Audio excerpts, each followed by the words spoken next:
Euler phi function. இந்த Euler phi function வந்து என்னென்னா அது வந்து என்னென்னா number of positive integers less than n relatively prime to n. அதாவது வந்து அந்த கொடுத்துருக்க எண்ணுக்கு இதெல்லாம் ரிலேட்டிவ்லாக ப்ரைமாக இருக்கும், அதுக்கு அதோட லெஸ் தேன் n எடுத்துகிட்டு ரிலேட்டிவ் ப்ரைம் என்னென்ன நம்பர்ஸ்லாம் இருக்குங்கிற எழுதுறது தான் வந்து ஆய்லர் ஃபை ஃபங்க்ஷன்.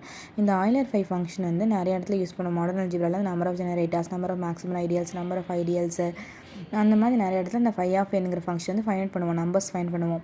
ஓகேவா? ஃபை ஆஃப் என்னங்கிறது வந்து number of positive less than relatively prime to n.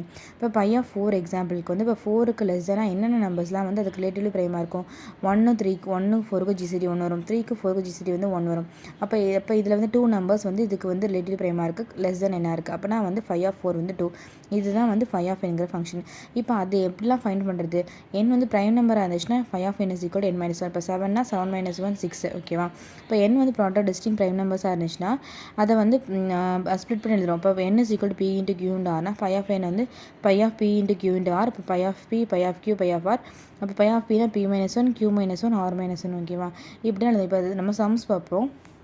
இப்போ வந்து n இஸ் ஈக்குவல் டு 10னா 10 வந்து 2 இன்ட்டு 5 எழுதலாம். அப்போ phi of 2 into phi of 5, phi of 2 எப்படி தான் 2 மைனஸ் 1, 5னா 5 மைனஸ் 1. அப்போ 1 இன்ட்டு 4 4. ஓகேவா? இப்போ n இஸ் ஈக்குவல் டு 42. எப்போயுமே கொடுத்துருக்க நம்பரை வந்து ப்ரைம் ஃபேக்டரைஸ் பண்ணி எழுதினா நம்ம ஸ்ப்ளிட் பண்ணணும். இப்போ வந்து 42 பண்ணால் 2 இன்ட்டு 3 இன்ட்டு 7. அப்போ இதெல்லாம் ஸ்ப்ளிட் பண்ணி எழுதுறோம். இப்போ எல்லாமே ப்ரைம் நம்பர்ஸ், டிஸ்டிங் ப்ரைம் நம்பர்ஸ். அப்போனா ஃபை ஆஃப் என்ன n மைனஸ் 1 சொன்னேன். அப்போ 2னா 2 மைனஸ் 1, 3னா 3 மைனஸ் 1, 7னா 7 மைனஸ் 1. அதை மல்டிப்ளை பண்ணி சால்வ் பண்ணுறோம். இப்போ n வந்து ப்ராடக்ட் ஆஃப் ப்ரைம் பவராக இருந்துச்சுன்னா n is equal p power k ஃபார்மெட்டில் இருந்துச்சுன்னா ஆன்சர் வந்து p power k minus p power k minus 1. இப்போ எக்ஸாம்பிள் பாருங்கள், 8னா 2 கியூப் எழுதலாமா? இப்போ 2 கியூபை 2 cube minus 2 square, p power k minus p power k minus சொன்னல. இப்போ 2 கியூப் மைனஸ் 2 ஸ்கொயர் தான் answer. ஓகேவா? இதை சால்வ் பண்ணால் 8 மைனஸ் 4, இப்போ 4 தான் ஆன்சர். இப்படி தான் நம்ம வந்து பண்ண போகிறோம். இப்போ அடுத்து வந்து கொஞ்சம் பெரிய நம்பரை பார்க்கலாம். இப்போ பெரிய நம்பர் வந்து இப்போ ஃபை ஆஃப் m வந்து இப்போ n இஸ் ஈக்குவல் 63. அப்போ 63 வந்து ப்ரைம் ஃபேக்டரைஸ் பண்ணி எழுதுங்க. 3 ஸ்கொயர் இன்ட்டு 7 இதை ஸ்ப்ளிட் பண்ணி எழுதுங்க.